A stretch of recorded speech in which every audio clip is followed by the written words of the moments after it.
1894 চনৰ 28 জানুৱাৰীৰ দৰং জিলাৰ পথৰুঘাটৰ কৃষক বিদ্ৰোহ। হয়, পথৰুঘাট 1894 চনৰ 28 জানুৱাৰী আৰু এই দিনটোতেই সাম্ৰাজ্যবাদী ইংৰাজৰ বিৰুদ্ধে খাজনা বৃদ্ধিৰ প্ৰতিবাদ কৰিবলৈ আহি প্ৰাণ আহুতি দিব লগা হৈছিল হাতকুৰি কৃষকে।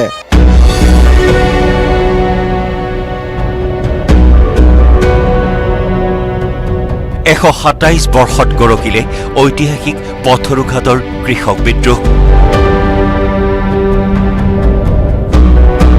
পথৰুঘাটতেই খাজনা বৃদ্ধিৰ প্ৰতিবাদ জনাবলৈ আহি সাম্ৰাজ্যবাদী ব্ৰিটিছৰ গুলীত শ্বহীদ হৈছিল হাতকুৰি নিৰস্ত্ৰ কৃষক।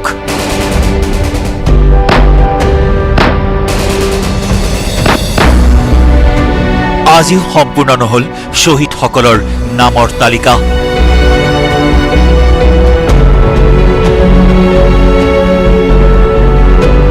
হয়, দৰং জিলাৰ ঐতিহাসিক পথৰুঘাটত 1894 চনৰ 28 জানুৱাৰীত বৰ্ধিত খাজনা বৃদ্ধিৰ প্ৰতিবাদ জনাবলৈ গৈ ব্ৰিটিছৰ গুলীত শ্বহীদ হৈছিল হাতকুৰি নিৰস্ত্ৰ হিন্দু মুছলমান কৃষক।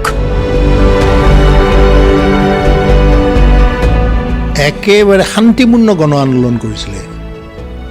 শান্তিপূৰ্ণ গণ আন্দোলনটোক বিভিন্ন ৰূপ বিভিন্নজনে দিছে, আজি চৰকাৰেও এতিয়া দিব বিচাৰিছে।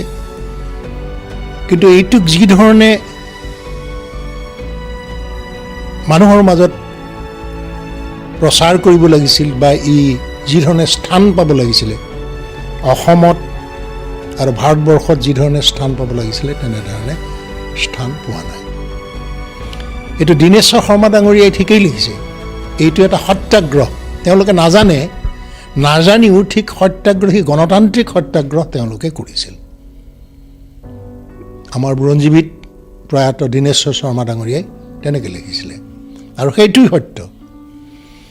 কিন্তু তেনে অৱস্থাত এনেকুৱা লাঠি লৈ আক্ৰমণ কৰিছে, ৰিভলভাৰৰ সন্মুখত আক্ৰমণ কৰিছে, এইটো বৰ বিশেষকৈ গোটেই আন্দোলনৰ যিটো মূল দিশ সেই দিশটোক নৎসাত কৰা হৈছে। এতিয়ালৈকে পোৱা তথ্য অনুযায়ী এইটো এটা ব্ৰিটিছ ৰাজত্বৰ ৰাষ্ট্ৰ সন্ত্ৰাস আছিল আৰু এই ৰাষ্ট্ৰ সন্ত্ৰাসৰ জৰিয়তে তেওঁলোকে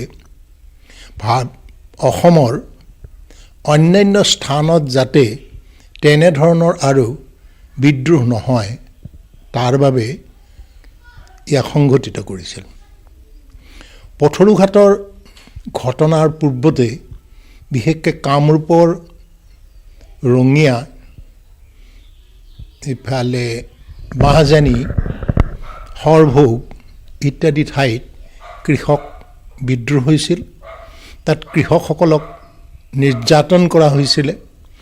আনকি বহুতো গোসাঁই বা সত্ৰাধিকাৰক আনি হাল বোৱা কামত লগাইছিলে। কিন্তু এই বিদ্ৰোহ দমন হোৱা নাছিল।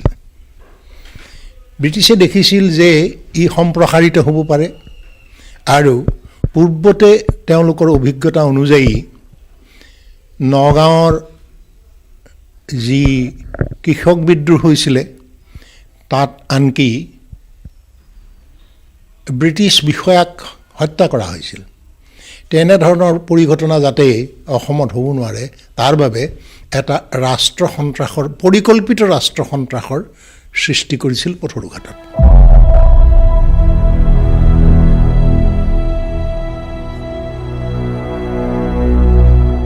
হাতকুৰি হিন্দু মুছলমান শ্বহীদক সমাধিস্থ কৰা হৈছিল একেলগেই। আৰু এই হাতকুৰি কৃষকৰ স্মৃতিত বিভিন্ন দল সংগঠনৰ লগতে 28 জানুৱাৰীত পথৰুঘাটৰ শ্বহীদ সমাধি ক্ষেত্ৰত জিলা প্ৰশাসনে পালন কৰি আহিছে কৃষক শ্বহীদ দিৱস। 1894 চন। সাম্ৰাজ্যবাদী ব্ৰিটিছে শাসনৰ নামত শোষণ কৰিছিল চহা কৃষকসকলক। বৃদ্ধি কৰিছিল কৃষকৰ মাটিৰ খাজনা। বৰ্ধিত মাটিৰ খাজনা দিবলৈ মান্তি হোৱা নাছিল কৃষকসকল। সেয়ে কৃষকসকলে 28 জানুৱাৰীত ৰাইজমেল অনুষ্ঠিত কৰিবলৈ গোহাৰি আৰি দিলে বিভিন্ন ঠাইত। ইয়াৰে এখন গোহাৰি উদ্ধাৰ হৈছিল মঙলদৈৰ দাহিত। মঙলদৈৰ দাহিৰ এখন দোকানত উদ্ধাৰ হৈছিল এখন গোহাৰি, য'ত লিখা আছিল, ইয়াৰ দ্বাৰা সকলো লোকক জনোৱা যায় যে পথৰুঘাটত গোট খাই ৰাজ্যৰ খাজানা বৃদ্ধিৰ নিমিত্তে ৰাইজ মেল কৰিব। এতিয়া সকলো লোক যাব লাগে, নগলে ৰাজ্য দোষ হ'ব। 12, 13 আৰু 14 মাঘত ৰাইজৰ মেলত ডেপুটি কমিশ্যন চাহাব আহিব।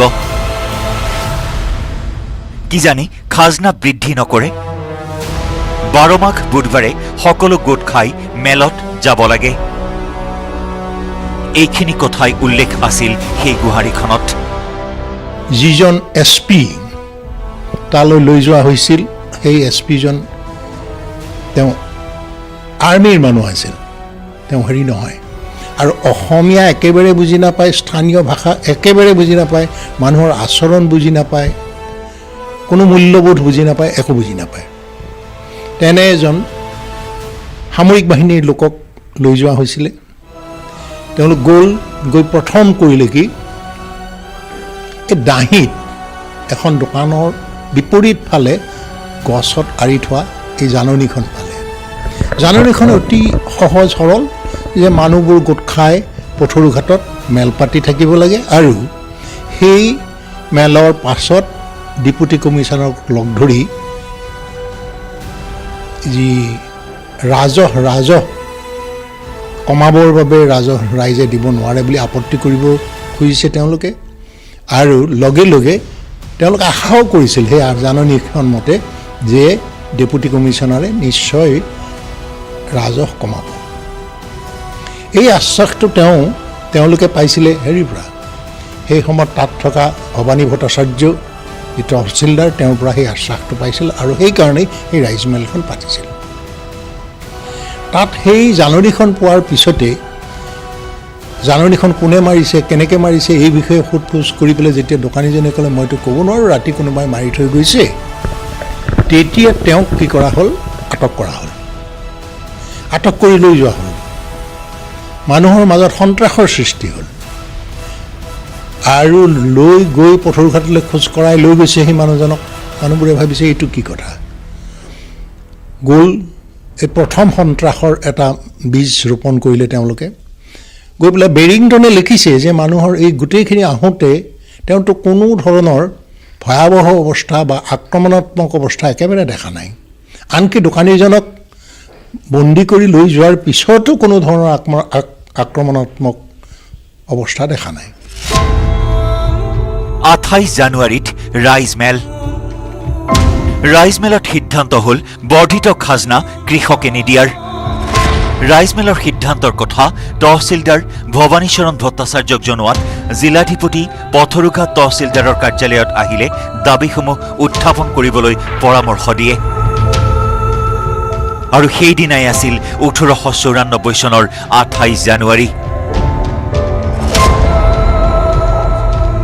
জিলাধিপতি এণ্ডাৰছন, মহকুমাধিপতি ৰেমছন আৰু আৰক্ষী অধীক্ষক বেৰিংটন ঘোঁৰাত উঠি সৈন্যবাহিনীলৈ উপস্থিত হ'ল পথৰুঘাটৰ তহচিলদাৰৰ কাৰ্যালয়ত। হাজাৰ হাজাৰ কৃষক ওলাই আহিল বৰ্ধিত খাজনা বৃদ্ধিৰ প্ৰতিবাদ জনাব তহচিলদাৰৰ কাৰ্যালয়লৈ। নিৰস্ত্ৰ কৃষকৰ ৰুদ্ৰমূৰ্তি দেখি তহচিলদাৰৰ কাৰ্যালয়ত জিলাধিপতি, মহকুমাধিপতি আৰু আৰক্ষী অধীক্ষকে কৃষকৰ বিদ্ৰোহ দমন কৰিবলৈ কৰিলে পৰিকল্পনা। এণ্ডাৰছনে বেৰিংটনক ক'লে তেওঁলোকক খেদি পঠিয়াব লাগে। বেৰিংটনে তেওঁৰ সৈন্যসকলক বায়নেট ফিক্স কৰিবলৈ ক'লে। বায়নেট ফিক্স কৰাৰ পিছত তেওঁলোক এলাৰ্ট হ'ল, কুচকাৱাজ আৰম্ভ কৰিলে। তাৰপিছত মানুহ তেওঁলোকক ঠেলিলে। এনেই তেতিয়া হেৰি কৰা নাই, গুলি কৰা নাই, কিন্তু ঠেলিলে। টিয়াৰ গেছৰ ব্যৱস্থা তেতিয়া নাছিল, লাঠি চাৰ্জো কৰা ব্যৱস্থা কৰা নাই। মানুহবোৰ ঠেলিলে, ঠেলি পেলাই কিছু দূৰ লৈ গ'ল। লৈ যোৱাৰ পাছত তেওঁলোক আকৌ জুম বান্ধিলে। তেতিয়া 2000 মান মানুহ গোট খালে, বহুত মানুহ গোট খালে। বহুত মানুহ গোট খাই মানুহবোৰ আকৌ অগ্ৰসৰ হ'ল। তৃতীয়বাৰ অগ্ৰসৰ হওঁতে তেতিয়া বেৰিংটনে হুকুম দিলে ফায়াৰ কৰিবৰ কাৰণে। তেওঁলোকে গুলি মাৰি মাৰি মানুহবিলাকক ছত্ৰভংগ দিয়ালে, মানুহ গ'ল, কিছুমান য'তে ত'তে বাগৰিবলৈ, এনেকুৱা ধৰণৰ হ'ল। এই যে গোটেই অৱস্থাটোত কি দেখা যায় যে তেওঁলোকক উত্তেজিত কৰিবৰ কাৰণে বিভিন্ন ধৰণৰ কৌশল তেওঁলোকে অৱলম্বন কৰিছিল।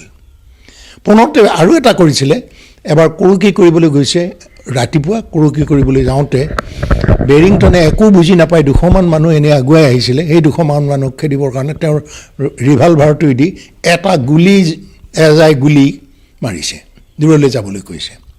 সেইটো এটা প্ৰভোকেশ্যন। এই এনেকুৱা ধৰণে প্ৰভোক কৰি কৰি তেওঁলোকক উত্তেজিত কৰি পেলালে, মানে কোনো কথা শুনাতেই নাই। এনেকুৱা ধৰণৰ যেতিয়া হ'ল, এই 5-6টামান তেনেকুৱা ঘটনা হৈছে, উত্তেজিত কৰিছে মানুহবিলাকক।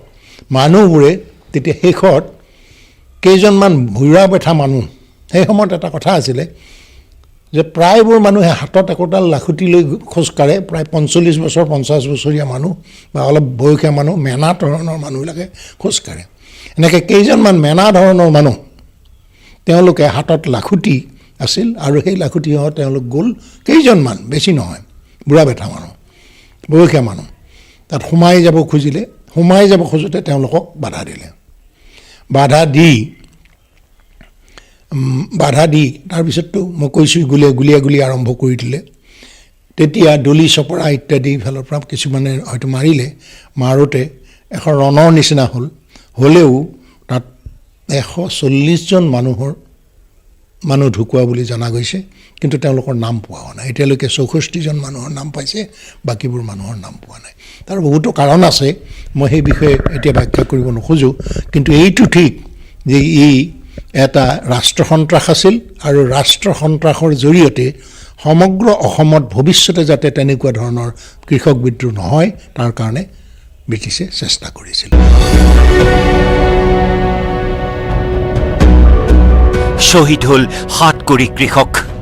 বিভিন্ন ঠাইৰ পৰা অহা লোকে বৰ্ধিত খাজনা বৃদ্ধিৰ প্ৰতিবাদত অংশগ্ৰহণ কৰাত চিনাক্তকৰণ নহ'ল বহুজন শ্বহীদৰ। আজিও অসম্পূৰ্ণ হৈ থাকিল শ্বহীদৰ নাম তালিকা। দৰং জিলা প্ৰশাসনে পাথৰিঘাট উচ্চতৰ মাধ্যমিক বিদ্যালয় চৌহদত লিপিবদ্ধ কৰিলে শ্বহীদৰ অসম্পূৰ্ণ তালিকা।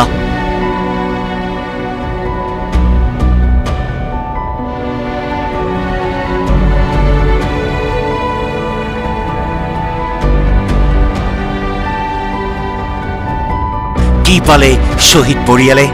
এইবেলি 127 বছৰ হ'ল পথৰুঘাটৰ কৃষক বিদ্ৰোহৰ সেই ঐতিহাসিক ক্ষণৰ। কিন্তু শ্বহীদসকলৰ পৰিয়ালে আজিও নাপালে মুক্তিযুঁজাৰুৰ সন্মান বা শ্বহীদ পেঞ্চন।